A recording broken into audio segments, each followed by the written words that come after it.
Bonjour et bienvenue dans cette nouvelle vidéo réparation. L'objet d'aujourd'hui est une console portable très connue qui a eu un immense succès chez Nintendo. Je parle bien évidemment de la Nintendo DS, qui est sortie en 2005 en Europe. Ici, nous avons affaire à la Nintendo DS Lite, sortie un an plus tard que sa grande sœur. On voit que cette console a bien été décorée par son propriétaire. A première vue, cette console semble tout à fait normale. J'y insère donc une cartouche de jeu dans la fente qui est dédiée. Et comme vous l'aurez compris, le problème vient du fait que la console ne détecte pas les cartouches de jeu qu'on y insère. Dès qu'on regarde au travers, on constate un peu de verre de gris sur une des broches, et que celles-ci ne sont pas dans un état très propre. Je vais donc démonter la console pour accéder aux broches et les nettoyer. C'est parti pour le démontage. J'aurai besoin de deux types de vis pour ce démontage, une cruciforme et une tri-wing.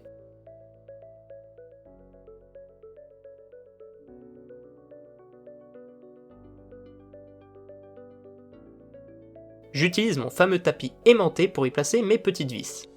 Je dois retirer ces petits bouts de caoutchouc qui cachent deux vis également.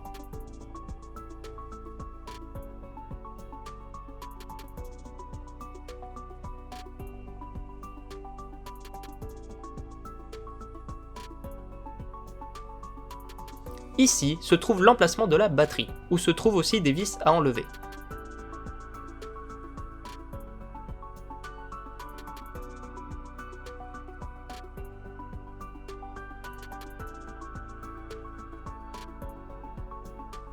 La dernière se trouve au niveau de l'emplacement des cartouches de jeu. Je m'aide d'un embout plat pour démonter la coque en plastique. Toujours y aller doucement quand on démonte une console, au risque de casser certaines parties si l'on force trop. Ça y est, c'est enfin démonté. Je ne sais pas si cette pièce s'est cassée pendant que j'essayais d'enlever la coque, ou si elle était déjà dans cet état. Mais pourtant je n'ai absolument pas forcé lors de l'ouverture de la console, comme vous avez pu le voir. Bref, recentrons-nous sur la partie principale qui nous intéresse. Après quelques secondes d'observation, je constate que je ne pourrai pas aller plus loin dans le démontage, car l'armature métallique qui recouvre les broches est directement soudée à la carte mère de la console, comme vous pouvez le constater. Plutôt que de prendre le risque d'endommager cet élément, je ne vais pas tout de suite m'aventurer dans le démontage de celui-ci. Je décide du coup de remonter la console et de procéder autrement. Je dois du coup remettre cette gâchette qui s'est enlevée. Je dois positionner le cylindre métallique qui maintient la pièce, ainsi que le ressort qui lui permettra de retrouver sa position initiale quand on exercera une pression dessus.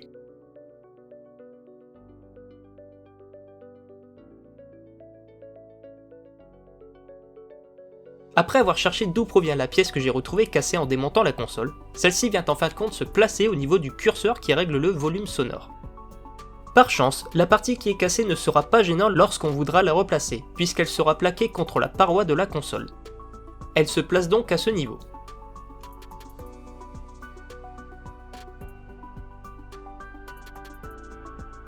Reste à mettre la coque de la console en faisant attention à ne pas perdre les éléments qui se sont facilement enlevés tout à l'heure.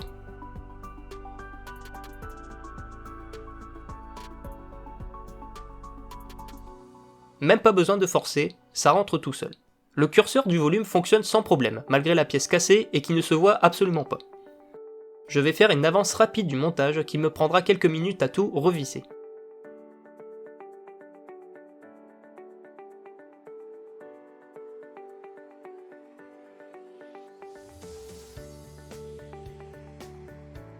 Pour nettoyer les broches, je vais utiliser cette petite spatule que je vais utiliser pour gratter légèrement le dessus de celle-ci, en faisant très attention de ne pas les endommager.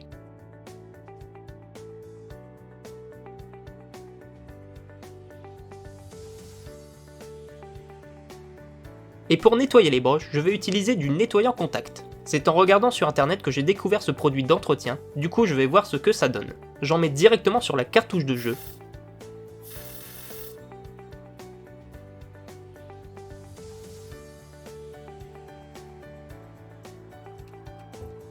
Puis j'insère et enlève plusieurs fois la cartouche pour nettoyer les broches.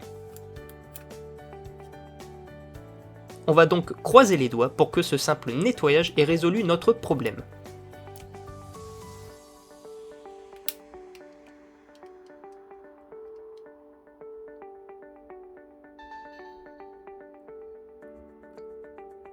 Et à ma grande surprise, ce procédé a bien fonctionné.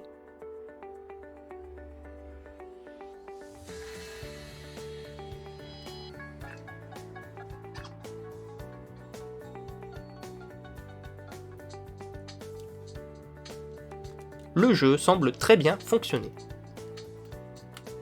On va donc tester une autre cartouche pour valider la réparation, et voir s'il ne s'agissait pas d'un coup de chance avec ce jeu que beaucoup d'entre vous connaissent sûrement.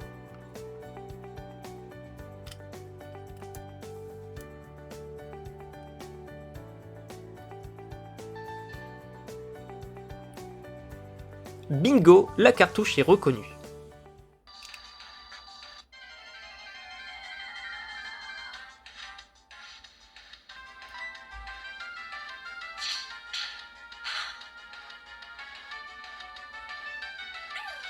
Du coup, pour ceux et celles qui auraient quelques problèmes avec leur console portable, vous savez maintenant quoi faire pour refaire fonctionner vos cartouches de jeu. Je vous mets en description le lien vers le produit.